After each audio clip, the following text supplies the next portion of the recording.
Hello जी, अस्सलाम वालेकुम। एक बार फिर आपके लिए आ गए हैं टॉपिक लेके, और वो टॉपिक लेके जो मेरा और आपका दोनों का फेवरेट है, और वो है two nation theory. Two nation theory का नाम जब भी आता है तो सर सैयद अहमद खान ऑटोमेटिकली जहन में आ जाते हैं। और अगर हम ये कहें कि why Sir Syed Ahmad Khan developed his two nation theory, तो उसके लिए 7 मार्क्स के क्वेश्चन में कोई 3 बातें डालनी होंगी, जैसे कि 3 फैक्टर, थ्री थ्री रीजंस देने होते हैं। अगर हम यहाँ पर अपने 3 रीजंस को जल्दी जल्दी फैक्टर्स को आइडेंटिफाई करें, तो क्या मेरे स्टूडेंट्स इस वक्त 3 फैक्टर्स आइडेंटिफाई कर सकते हैं? क्या वो 3 फैक्टर्स थे जिसकी वजह से टू नेशन थ्योरी अच्छी खासी डेवलप होना शुरू हो गई? जी, राज, एमन, सुहेमा, एक फैक्टर आप देखें, एक फैक्टर आप देखें, एक फैक्टर आप देखें, ताकि हमारा टाइम भी बचे और हमारे व्यूअर्स भी जल्दी जल्दी इसको अंडरस्टैंड कर सकें। यस। सर सबसे पहले तो मैं ये कहूँगा कि हिंदू हिंदी उर्दू कंट्रोवर्सी हो गई थी, ओके, जिसकी वजह वंडरफुल। से क्या कहते हैं वो क्या कहते हैं नेशंस पे अलग यूज कर रहे थे कि ये हिंदू कह रहे थे हमारा मुल्क है, इसमें हम रहेंगे, इस पे हम रूल करेंगे, तो लैंग्वेज भी हिंदी ऑफिशियल होगी, उर्दू नहीं। ओके, सो फर्स्ट डिफरेंस जो हिंदू और मुसलमानों के लिए अराइज हुआ after the war of independence, that was the Hindi Urdu controversy, and it was in 1867 I guess. ठीक है, आफ्टर द 10 years। ठीक है, आगे चल के सर सैयद को शायद ये रियलाइज हुआ कि, ऑब्वियसली यही रियलाइज हुआ होगा कि आज हिंदी उर्दू है, कल हिंदू मुस्लिम हो जाएगा। ऐसा ही है। ऐसा ही है। अभी तो छोटी बात है लैंग्वेज की, लैंग्वेज से आगे जाके बात अगर होगी, आज ये वाली बात पे डिमांड कर रहे हैं, कल किसी और पे करेंगे। As they are in larger number, तो उनकी बात मान ली जाएगी because of the system that British had introduced. Secondly, yes Suhema, Eman, कौन बताएगा? Secondly the Hindus wanted, independence. yeah, eventually they wanted the independence, but Hindus wanted parliamentary system in India. वो बादशाहत देख चुके थे, वो ईआईसी का रूल देख चुके थे, क्वीन विक्टोरिया भी और क्योंकि having, हिंदूज यस और यस, क्योंकि हिंदूज मेजोरिटी में थे, तो अगर इलेक्शंस होते तो हमेशा जो वंडरफुल, वोट्स थे वो उन्हीं को ज्यादा मिलने थे। wonderful, pinpoint, accurate point regarding the concept, the identification and the explanation. Wonderful सुहेमा, जबरदस्त। अब देखो यहाँ पर वो बात, टू नेशन थ्योरी वाली बात जो सबसे पहली थी, हिंदी उर्दू कंट्रोवर्सी। हिंदी उर्दू कंट्रोवर्सी से क्या पता चला कि अगर यही सिस्टम आगे गया, अगर वो ज्यादा नंबर में और वो अपनी बात मनवा लेंगे, तो कल को वो अपनी सारी बातें मनवा लेंगे इसी फॉर्मूले के तहत कि हम नंबर में ज्यादा हैं। ये बात जरा गौर से सुनना जो कहने जा रहा हूं, मेरे यूट्यूब के व्यूअर्स, तुम लोग भी। हिंदी उर्दू कंट्रोवर्सी और ये पार्लियामेंट्री सिस्टम वाला मामला अगर चलने पड़ता या चल पड़ा, तो इसमें फायदा होना था जो भी नंबर में ज्यादा है। ऐसा ही है। क्या मुसलमान नंबर में ज्यादा थे हिंदू से? नहीं, लेकिन अदर माइनॉरिटीज में तो ज्यादा थे, because they were ruling eight one time. ऐसा है, बहुत बड़ी यस। मेजोरिटी नहीं थे, लेकिन माइनॉरिटी में सबसे बड़ी मेजोरिटी थे। ये बात समझ आ रही है? जी जी सर। मतलब माइनॉरिटीज जो में और से माइनॉरिटी थी, सिक्स जितनी स्टेट जो हिंदू माइनॉरिटीज थी, महासभा थे, इनसे उन ज्यादा थे। माइनॉरिटीज का 100% ले लिया जाए तो मुसलमान जो थे उसका 70-60% थे। ठीक है ना? तो माइनॉरिटीज में सबसे बड़ी माइनॉरिटी थी after the majority of the Hindus. ठीक है, अब यहां बात समझने वाली ये है कि तुम्हें आगे जाके कॉन्सेप्ट मिलेगा जिसमें एक तुम कहोगे तुम्हें कॉन्सेप्ट मिलेगा सेपरेट इलेक्टोरेट्स का, याद है? जी सर। ये सेपरेट इलेक्टोरेट वाली कहानी ही इस चीज पे बेस करती है कि ये कि अगर इलेक्शन हो गया, जो सहमा ने बात की, अगर इलेक्शन हो गया तो हिंदूज तो जीत जाएंगे, जिस जिस तरह भी हुआ। तो मुसलमानों ने एक चीज डेवलप की कि हमारा सेपरेट इलेक्टोरेट होगा, मुसलमानों के अंदर ही मुसलमानों के इंतखाबात होंगे, ताकि पता चले कि मुसलमानों के अंदर कौन ये बात कह रहा है कि हमें इंडिया में रहना है या हमें अलग होना है। ठीक है, जो आगे जाके बात हुई, ये सेपरेट इलेक्टोरेट का पॉइंट यहां समझ लो, वहां आसान हो जाएगा। ठीक है, वो इसकी वजह यह है कि अगर कभी भी इलेक्शन होता, भाई हिंदूज तो नंबर में ज्यादा थे, मुसलमान और बाकी जो माइनॉरिटीज हैं वहां सिख वगैरह या क्रिश्चियंस वगैरह, वो तो माइनॉरिटी रहते। So this was the point of initiation कि कोई ऐसी चीज होनी चाहिए जो हिंदुओं के लार्जर नंबर से हमें रिलीफ दिला सके, ठीक है। तो लेटर ऑन जाके किन्होंने किया, वही लोग जो पढ़ लिख के निकले, कहाँ से, अलीगढ़ यूनिवर्सिटी से। उन्होंने आगे जाके क्या किया, एक पार्टी बनाई, उस पार्टी ने बहुत सारे मैकेनिज्म बनाए, उसमें मैकेनिज्म में एक मैकेनिज्म सेपरेट इलेक्टोरेट भी था, ठीक है। ये बात यहां से याद रखना ताकि तुम्हें आगे जाके आसानी है। क्लियर है? और सर लास्ट पॉइंट पहली पे बार बताया जो यस यस सर पहली बार जो सेपरेट इलेक्टोरेट डिमांड किए थे 1906 में था, शिमला डेलीगेशन। एग्जैक्टली जब शिमला डेपुटेशन होना शुरू हुआ था, ठीक है। उसी की वजह से तो हिंदू मुस्लिम की आपस में रिफ्ट शुरू हो गई थी, ठीक है ना। वो पार्टीशन ऑफ बंगाल भी हम डिस्कस करेंगे नेक्स्ट टाइम, ठीक है। अच्छा जी, thirdly, the Congress spoke of open competitive examinations for the government jobs. However, Sir Syed rejected this as Muslims were not educated enough to pass these exams. So the most of the post would be taken over by the Hindus, जो कि educated थे। अब ये बात समझ आ रही है? अब अगर गवर्नमेंट में भी, जॉब्स में भी, सिविल इदारों में भी अगर ब्रिटिश के नीचे हिंदूज काम कर रहे होंगे तो वो क्या आने देंगे किसी मुसलमान को? वो बाद में नहीं आने देंगे, क्योंकि उनकी हायरार्की में सब हिंदूज चले जा रहे होंगे। They would be dominating, and if they were dominating तो वो दोबारा किसी को और डोमिनेट नहीं करने देंगे। ताकत का नशा एक ऐसा नशा होता है कि वो कभी पूरा नहीं होता, ठीक है। तो वो क्यों किसी मुसलमान को ऐश देंगे जबकि उनको पता है कि मुसलमानों ने उनके ऊपर 1000 ईयर रूल किया, ठीक है ना। तो इस वजह से सर सैयद पहले इस चीज को समझ गए कि वो नंबर में ज्यादा हैं, वो पढ़े लिखे ज्यादा हैं, और प्लस उनकी एफिलिएशन विद दी ब्रिटिश है, तो वो हमसे आगे हैं इस रेस में। अगर वो हमारे रेस में आगे हैं तो हमारा उनसे कोई मुकाबला नहीं हो सकता। और ये सारी चीजों में टू नेशन थ्योरी उन्होंने दी क्या, कि वो खाने पीने में अलग हैं, उठने बैठने में अलग हैं, in every walk of life they are different with us, but religiously तो है सारी बात, लेकिन हमारे सोशियो इकोनॉमिक पैटर्न्स भी डिफरेंट हैं। तो अगर ये सारी चीज हम आगे लेकर जाएंगे तो आगे जाके मसले होंगे। इससे बेहतर है कि अभी इसका हल निकाला जाए। This is why Sir Syed Ahmad Khan developed his theory which we known as two nation theory. ये 3-4 रीजंस ऐसे हैं जिसकी बुनियाद पे टू नेशन थ्योरी स्ट्रांग होती गई। And with the passage of time हमने ये चीज देखी, जब मुसलमानों को पढ़ने लिखने की वजह से, अब मैं चाहता हूं तुम्हारा दिमाग जरा काम करे और तुम्हारा फीडबैक चाहिए, सबका फीडबैक चाहिए मुझे। सवाल मैं आसान करके बता रहा हूं मुश्किल सवाल को। मुसलमानों ने पढ़ना लिखना शुरू किया, ठीक है। जब मुसलमानों ने पढ़ना लिखना शुरू किया उसके रिजल्ट आना शुरू हुए, 1906 में पार्टी बन गई। यहां तक क्लियर है? Yes sir. सवाल आने वाला है। सवाल ये है, 1905 में पार्टीशन ऑफ बंगाल हुआ था, क्या हिंदुओं ने एक्सेप्ट कर लिया था? No sir.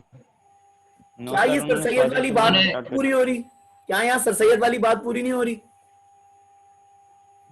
Yes sir. क्योंकि मुसलमान were not educated enough to pass these exams, और मोस्ट ऑफ द जो पोजीशंस होंगी वो एजुकेटेड हिंदूज ले जाएंगे।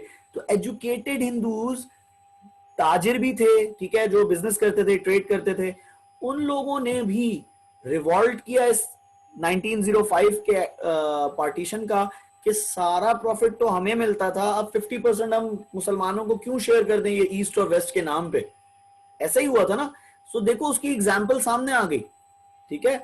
आज वो लैंग्वेज के ऊपर कर रहे थे कि हिंदी लैंग्वेज हो कि उर्दू लैंग्वेज हो, आज उन वो ईस्ट और वेस्ट के ऊपर कर रहे हैं। तो all in all sir Syed के कुछ अरसे, सर सैयद 1898 में वफात पा गए। 1898 के बाद 1905 में 7 साल बाद ही वो बात सच हो गई जो वो कहते आ रहे थे, ठीक है, regarding the cultures and the differences regarding the two nations, ठीक है। तो वो बात हमें आगे पता चलती है। Now moving on to the last and the important thing, जो हम पहले पढ़ते हुए आए हैं वो सारी चीजें यहां मेंशन हैं, ठीक है। एफर्ट्स किए किस चीज के लिए किए? To improve the British Muslim relations, ठीक है। अब यहां पर मैं तुम्हें एक बात कह रहा हूं, ये डॉक्यूमेंट मैं तुम्हें अभी व्हाट्सएप कर रहा हूं, ठीक है, प्लस ये वीडियो भी मैं यूट्यूब पे लगा दूंगा, ठीक है। लेकिन ये efforts to improve Muslim relations, मैंने अभी पहले तुमको कहा कि मैं इस पे पहले एक वीडियो कर चुका हूं, उस वीडियो का लिंक मैंने व्हाट्सएप ग्रुप पे शेयर कर दिया है ऑन योर क्रैश कोर्स वाला ग्रुप, ठीक है। वहां से इसको देखना, उसमें वो सारे पॉइंट मेंशन हैं जो उस प्रेजेंटेशन में मौजूद हैं, जो मैंने वहां पे वीडियो अपलोड की है, उसको जरूर देखना। मैं यहाँ सिर्फ इसका तुम्हें एक लुक करा रहा हूँ, इसको हल्का सा पढ़ो। पढ़ के जब तुम उस प्रेजेंटेशन पे या उस वीडियो पे जाओगे तो तुम्हें अंदाजा हो जाएगा कि हाँ यस सर यही बात कह रहे थे, ठीक है। Those who have watched the videos और टेकन द क्लास अर्लियर, तो उनको अंदाजा हो जाएगा कि ये क्या चीज है, ठीक है। आप जरा एफर्ट्स देखें to improve British Muslim relations. इसी के साथ साथ हमें दूसरे रिलेशन, दूसरी साइड पे कौन से थे, मुसलमान थे, उनके रिलेशंस भी देखने। जल्दी से देखो क्या क्या लिखा उन्होंने। लॉयल मोहम्मदन्स ऑफ इंडिया, ठीक है, ये किया। Gave detailed account of loyal services which Muslim had given and named various Muslims who had shown a particular loyalty to the British. इससे क्या हुआ, इससे हुआ ये कि ब्रिटिश और मुस्लिम्स के रिलेशनशिप जरा नॉर्मलाइज होना शुरू हुए। Not only defended Muslim from British accusation that they were disloyal but also called them to end their hostility towards Muslim. सिर्फ ये नहीं किया कि नहीं नहीं मुसलमानों ने नहीं किया, मुसलमान इसमें इन्वॉल्व नहीं थे, सिर्फ ये नहीं किया, उनको ये भी कहा कि आप देखें गुस्सा गुस्सा कम करें, मारना पीटना बंद करें, या आप जितनी आपने उनपे रिपोक्रेशंस लगाई हुई हैं ये सारी चीजें ऑप्रेस करना बंद करें मुसलमानों को, ठीक है। तो इस तरह रिलेशनशिप्स बेहतर होना शुरू हुए। He also wrote the essay regarding the causes of the Indian revolt that we talked about earlier, जिसमें उन्होंने वॉर ऑफ इंडिपेंडेंस की चीजें बताई, poor management of India, force convergence, ये सारी चीजें उन्होंने हाईलाइट की, ठीक है। इससे क्या हुआ, मुसलमानों के अगेंस्ट में जो हॉस्टिलिटी थी वो जरा कम हुई और जरा सोचना पड़ा ब्रिटिश को कि नहीं यार कुछ बातें हमारी भी गलत थी, ठीक है, जिस पे उन्होंने एक्शन लिया, ठीक है। Sir Syed remove the misunderstanding regarding the नादरात, ठीक है, वो वर्ड जिससे वो मिसअंडरस्टैंड करते थे, और उन्होंने बताया कि इसका मतलब ये नहीं है, इसका मतलब है हेल्पर, तो आप इसको गलत समझ रहे हैं, ये इंसल्ट नहीं है, ठीक है। आगे चलते हैं मुसलमानों के हवाले से और होली प्रॉफिट और क्रिश्चियनिटी के हवाले से उन्होंने कुछ बुक्स लिखी।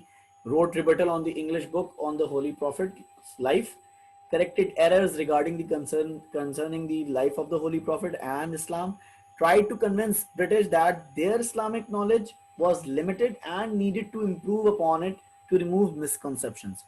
He also wrote Tabyan al-Kalam, commentary on the Bible, ठीक है, जिसमें उन्होंने क्या किया, क्रिश्चियनिटी एंड मुसलमान इन दो रिलीजन्स को ये कह के करीब लाने की बात की कि देखो सिमिलरिटीज बताई थी ना, सिमिलैरिटीज बताई कि देखें आपके यहाँ भी ऐसा है, हमारे यहाँ भी ऐसा है।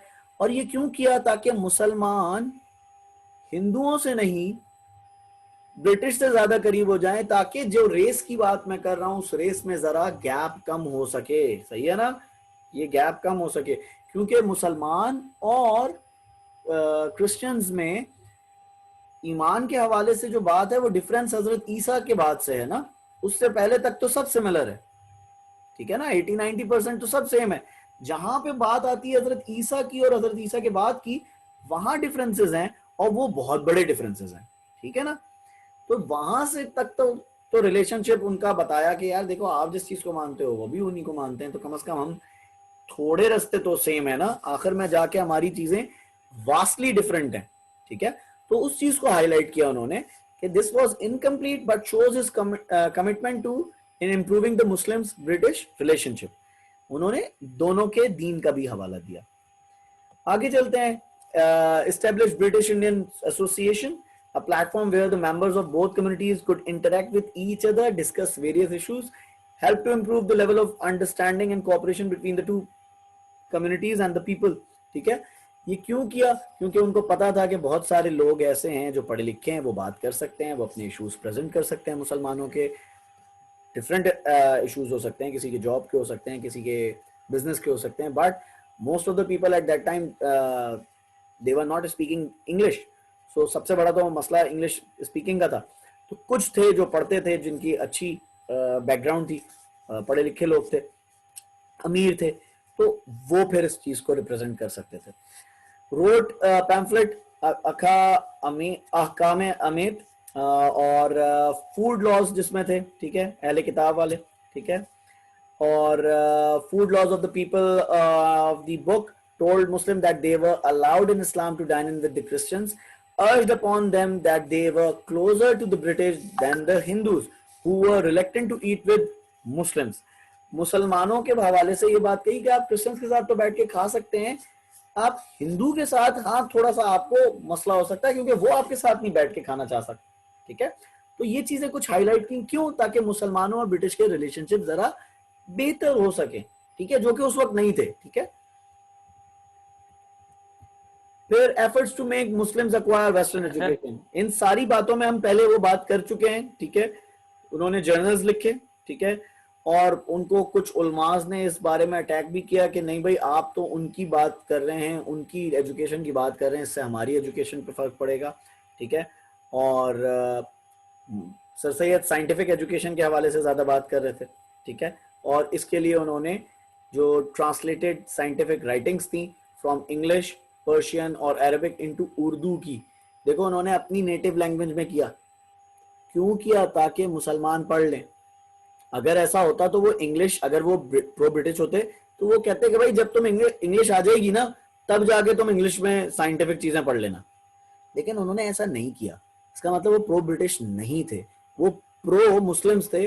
उन्होंने उर्दू में सारी चीजें करवाई ताकि मुसलमान पढ़ लें, समझ लें, एजुकेटेड हो जाएं, नॉलेजेबल हो जाएं, ताकि फिर वो अपनी अंडरस्टैंडिंग खुद डेवलप करें regarding anything they want to understand. समझ आई बात? अगर ऐसा होता तो वो इंग्लिश में ही रहने देते, चेंज क्यों करते? उन्होंने चेंज इसलिए करवाया उर्दू में ताकि मुसलमान सीख जाएं, ताकि उस रेस में करीब आ सकें. समझ आ रही बात? ताकि उनका level of socio economic condition अच्छी हो सके. फिर आखिर में हमारे पास है Muslim knew the knowledge of science was being improved, helped reduce Muslim hatred towards British as they read the scientific works and realized that they were more than just invaders, but had done a lot of for humanity through scientific inventions. भाई तुम लोगों ने 3 Idiot का वो वाला scene देखा है जिसमें आमिर खान को क्लास से बाहर निकाल देता है वो? जिसमें वो ये बात कहता है कि मशीन क्या चीज है, तो वो कहता है anything which reduces human interventions. ठीक है, तो उसमें वो क्या जिप की मिसाल देता है, साइंटिफिक इन्वेंशन की मिसाल देता है. ठीक है ना, तो तुम देखो ह्यूमैनिटी को कितना फायदा है. बटन दबाया, लाइट जल गई, बटन दबाया और पंखे से हवा आ गई. तो दूसरे एस्पेक्ट्स भी थे, वो उनको हाईलाइट किया ताकि हॉस्टिलिटी जरा मुसलमानों की तरफ से भी कम हो और उधर से भी कम हो. ठीक है, प्लस उन्होंने क्या क्या काम किया, वो गाजीपुर में, मुरादाबाद में यहाँ स्कूल खोला, मोहम्मद एंग्लो ओरिएंटल स्कूल था, फिर वो कॉलेज बना, फिर कॉलेज के बाद वो लेटर ऑन 1920s में यूनिवर्सिटी का दर्जा हासिल कर गया. मेरी वो जो प्रेजेंटेशन है वो जरूर देखना. ठीक है, उसको देखोगे तो अंदाजा हो जाएगा जो बात मैं कह रहा हूँ. ओके, ठीक है जी. और यहाँ पर ये मैं डॉक्यूमेंट आपको दिखा रहा हूँ. ये डॉक्यूमेंट हमारा यहाँ पर जाके खत्म हो जाता है. आखिर में एक बात लिखी है कि उस फेमस इंस्टीट्यूट से जिसका जिक्र अभी मैंने किया, many future leaders of Pakistan such as Liaquat Ali Khan and Ayub Khan were educated from there, or many historians believe that this institution contributed the most for the formation of All India Muslim League or the formation of Pakistan. ठीक है जी, आज का session यहीं करते हैं. मेरा इरादा यह है कि कल भी हम हिस्ट्री करें और हम सैटरडे को भी हिस्ट्री ही करें. ठीक है, इस वीक हम थ्रू आउट हिस्ट्री पे जाएंगे. ठीक है, मेरी कोशिश ये है कि हम सेक्शन 2 शुरू कर लें और 1-2 चैप्टर कर लें by the end of this week. Clear है? फिर मैं तुम लोगों को दोनों की वर्कशीट भेजूंगा. जो इसकी वर्कशीट भेजी है उसको करो. ठीक है, सर सैयद के भी 2 सवाल उसमें ऐड करके दे दूंगा मैं. और by this weekend I will be sending you a worksheet regarding the geography chapters. ठीक है, ज्योग्राफी का जितना भी हमने सेशन लगाए हैं उसमें जितनी भी बात की है उसके हवाले से भी. ठीक है, और YouTube पे जितना कंटेंट पड़ा है उसको गो थ्रू करो ताकि अगर कोई चीज तुमने पहले सीखनी है तो पहले कर लो. उसमें बहुत सारे टॉपिक्स पढ़े हैं, almost full course of the geography is there. ठीक है, अपार्ट फ्रॉम पॉपुलेशन और 1-2 टॉपिक और वो नहीं है वहां, वो हम करेंगे नेक्स्ट वीक. ठीक है, yes sir, thank you. Okay, thank you for your time, love your contribution, thank you. अल्लाह हाफिज, टेक केयर. अल्लाह हाफिज सर, टेक केयर. अल्लाह हाफिज.